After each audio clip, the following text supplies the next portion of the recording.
இவருக்கும் வணக்கம். ரிஷபராசினியர்களுக்கு நிகழ்ந்து கொண்டிருக்கும் டிசம்பர் மாதம் 30ஆம் தேதி இதை செய்தால் 10 கோடி கிடைப்பது உறுதி. அந்த வகையில் ரிஷபராசினியர்கள் இன்றைய நாளில் என்ன செய்ய வேண்டும், என்ன செய்யக்கூடாது, என்ன செய்தால் என்ன மாதிரியான நன்மைகள் எல்லாம் ஏற்படும், குறிப்பாக இன்றைய நாளில் ரிஷபராசினியர்களுக்கு என்ன மாதிரியான முன்னேற்றங்கள் எல்லாம் ஏற்பட இருக்கு, குறிப்பாக இன்றைய நாள் என்ன நாள் என்பது குறித்தான முழுமையான பதிவை தான் இந்த வீடியோவில் நம்ம விரிவாக பார்க்க போகிறோம். அந்த வகையில் இந்த 2024ஆம் ஆண்டான 30ஆம் தேதி மார்கழி அமாவாசையாக கருதப்படுகிறதுங்க. இந்த மார்கழி அமாவாசையான இன்று சூரியனும் சந்திரனும் ஒரே நேர்கோட்டில் வரும் நிகழ்வினை அமாவாசை நாள் என்கின்றோம். இந்த ஜோதிட சாஸ்திரத்தின்படி சூரிய பகவான் தந்தை உறவுக்குரிய கிரகமாகவும் சந்திரன் தாய் தொடர்பான உறவிற்கு காரணமாக கருதப்படுகிறார். அதனால் இந்த இரு கிரகங்களும் நேருக்கு நேர் சந்திக்கும் நாளில் முன்னோர்களை நினைத்து வழிபடுவதால் பித்ருலோகத்தில்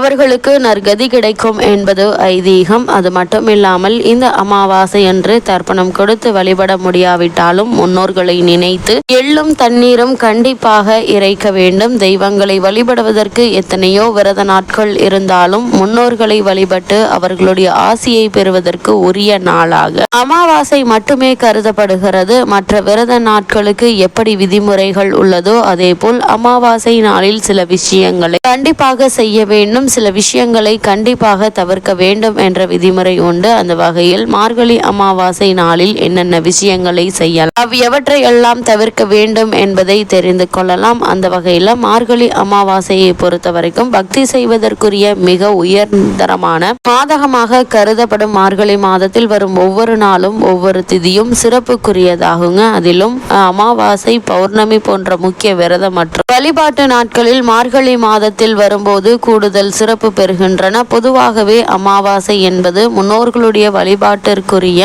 நாள் என்பது அனைவருக்கும் தெரியும். ஆனால் மார்கழி மாதத்தில் வரும் அமாவாசைக்கு தனி சிறப்பு உண்டு. அதிலும் இந்த ஆண்டு வரும் மார்கழி அமாவாசைக்கு அதிக சிறப்பு உண்டு என கருதப்படுகிறது. மார்கழி அமாவாசையில் நம்முடைய முன்னோர்களுக்கு மட்டுமல்ல, அகால மரணம் அல்லது துர்மணம் அடைந்தவர்களுக்கு மார்கழி அமாவாசை அன்று தர்ப்பணம் கொடுத்து வழிபட்டால் அந்த ஆத்மாக்கள் துன்பப்படாமல் வைகுண்ட பதவியை அடையும் என்பது நம்பிக்கை. அது மட்டுமல்ல, மார்கழி அமாவாசையில் இறந்த நம்முடைய முன்னோர்களுக்கு தர்ப்பணம் கொடுத்து வழிபட்டால் நம்முடைய பல தலைமுறையினருக்கு இருக்கும் பித்ருதோஷம் நீங்கும். இந்த நாளில் விரதமிருந்து வழிபட்டால் பித்ருதோஷம் நீங்குவதுடன் வீட்டில் மகிழ்ச்சி, வளர்ச்சி, செல்வ வளம் ஆகியவை அதிகரிக்குங்க. அப்படிப்பட்ட இந்த மார்கழி அமாவாசை நாள் அனுமனின் அவதார தினம் என்பதால் இந்த நாளில் தான தர்மங்கள் செய்வதால் சனிதோஷம் உள்ளிட்ட அனைத்து கிரக தோஷங்களையும் நீங்கும். ஜாதகத்தில் சந்திரனால் பாதிப்பு உள்ளவர்கள் மார்கழி அமாவாசை நாள் நவகிரகங்களில் இருக்கக்கூடிய